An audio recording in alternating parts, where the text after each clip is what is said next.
I'm going to talk about fake news. There have been 4 or 5 times in my life when I was quoted in a newspaper article, or something that I said or did appeared in a newspaper article. One of them was when I was in 6th grade. Another time was when I was in high school in the music program. Another time when I was in college, which had to do with someone breaking in to my room. And another time was when I was in college and a police officer shot a teen. And in every one of these cases, it was fake news.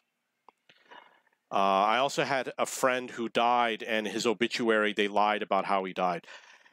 What people did is they would either misquote, or they would put facts that were actually not correct, or they would edit what you would say to make you sound like an idiot.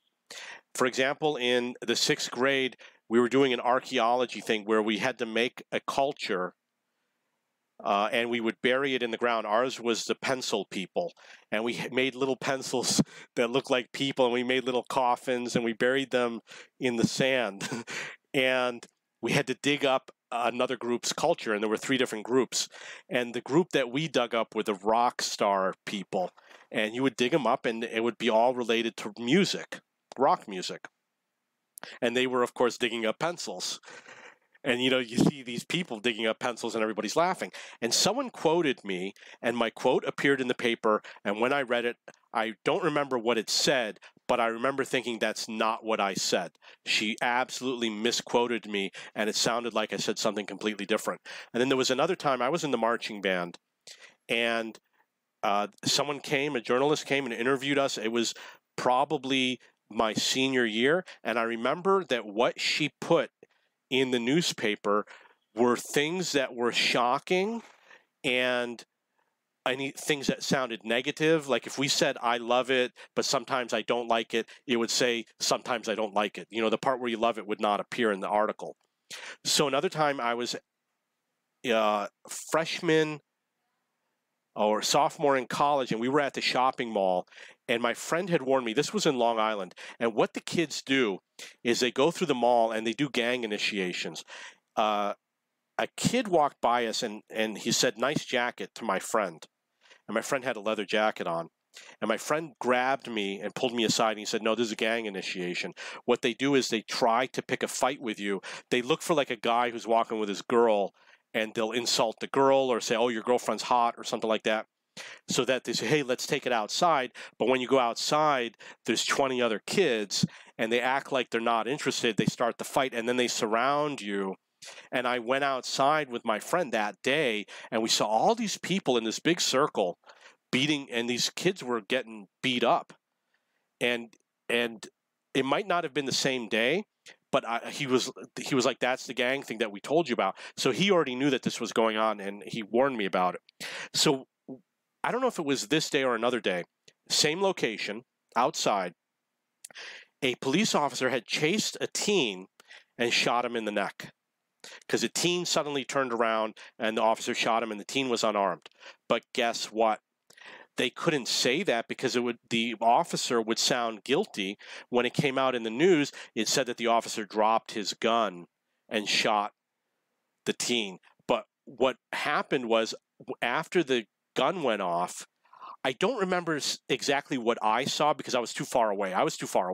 I may have seen the officer running after the teen, or maybe just seen officers running. I seem to recall I saw officers running through the parking lot, and somebody came back and said, "Oh, they shot some kid in the neck."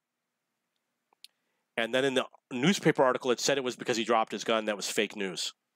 So another one was, there was a party going on in my dorm room, and I was shaving, and I heard some kids talking outside, and we were on the first floor, and the window was open, and they were talking, and they ran through our dorm room, our suite, in order to go to the party. And I called the campus security, and they showed up. And at some point they said, "What is the ethnicity, or can you identify who it was?" And I said, "No, I didn't see them. I only heard them. I was in the bathroom. I was shaving." And I said, "Oh, wait a second. I saw in the mirror, I saw somebody run by, and it was a white person. He had a muscle shirt on. I could see his entire arm and all the skin and like the acne on his skin or whatever it was, the redness of his skin.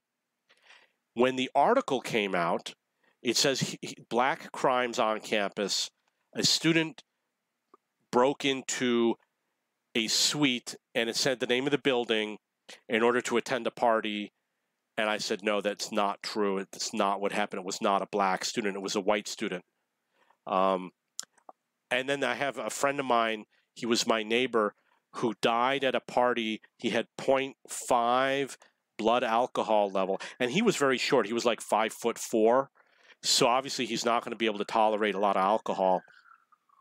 And I was told that his brother found him in his bedroom with a bruise to his forehead, which implied that someone probably brought him to his home.